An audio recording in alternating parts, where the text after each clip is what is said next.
Hello दोस्तों। एक बार गौतम बुद्ध एक पेड़ के नीचे बैठकर अपनी साधना में लीन थे। वह कई दिनों से साधना को कर रहे थे और एक दिन एक शिकारी उसी रास्ते से जा रहा था जिस जगह पर भगवान बुद्ध ध्यान कर रहे थे।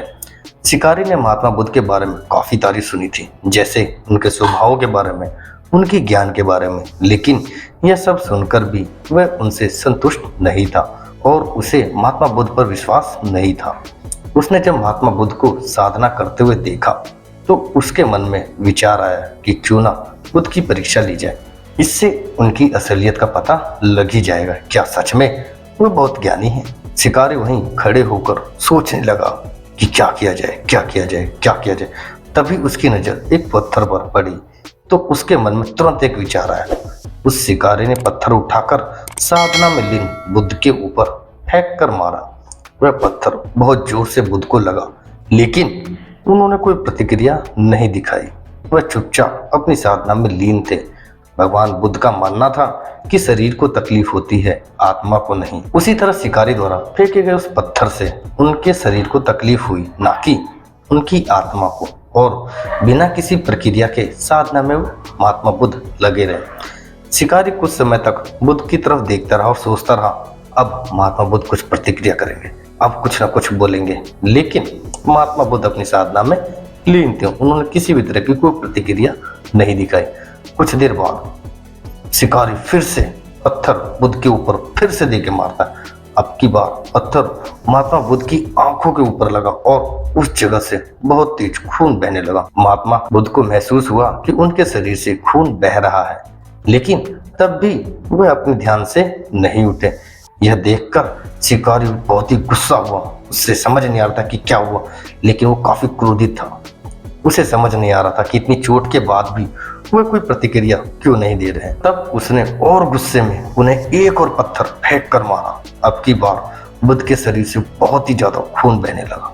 उन्हें इतनी पीड़ा हो रही थी कि उनकी आंखों से आंसू बह गए, लेकिन तब भी उन्होंने साधना नहीं छोड़ी।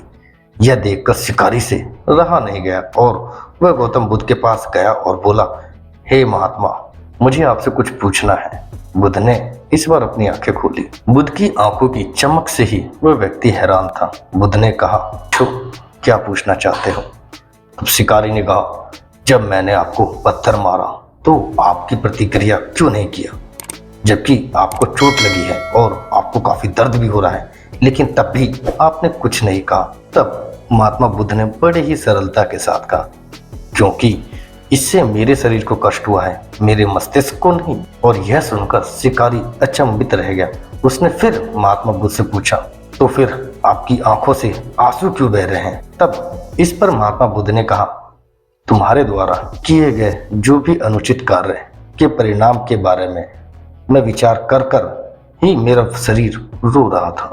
तुमने इतना बड़ा पाप किया है, तुम्हें कैसी सजा मिलेगी, मेरे मस्तिष्क में यही विचार आ रहा था। बुद्ध की बातें सुनकर शिकारी एकदम हैरान हो गया और वह महात्मा बुद्ध के चरणों में गिर गया।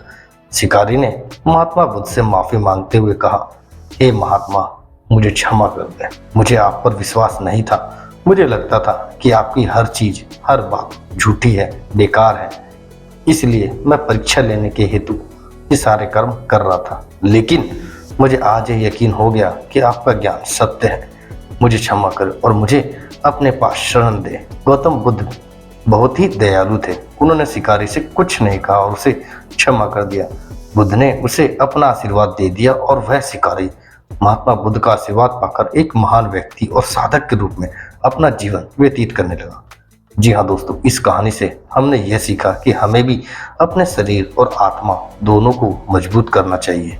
चाहे कितनी भी पीड़ा हो, हम उसे बर्दाश्त करना चाहिए।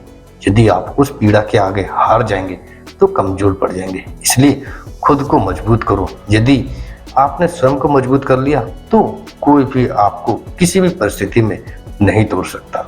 जी हाँ दोस्तों, आई होप आपको आज की वीडियो इंस्पिरेशनल लगी होगी, थोड़ी सी से सीख मिली होगी कि हमें अपने शरीर और माइंड को अच्छे से ट्रेन करना चाहिए, जिससे कि दोनों चीज प्रॉपर तरीके से काम करें।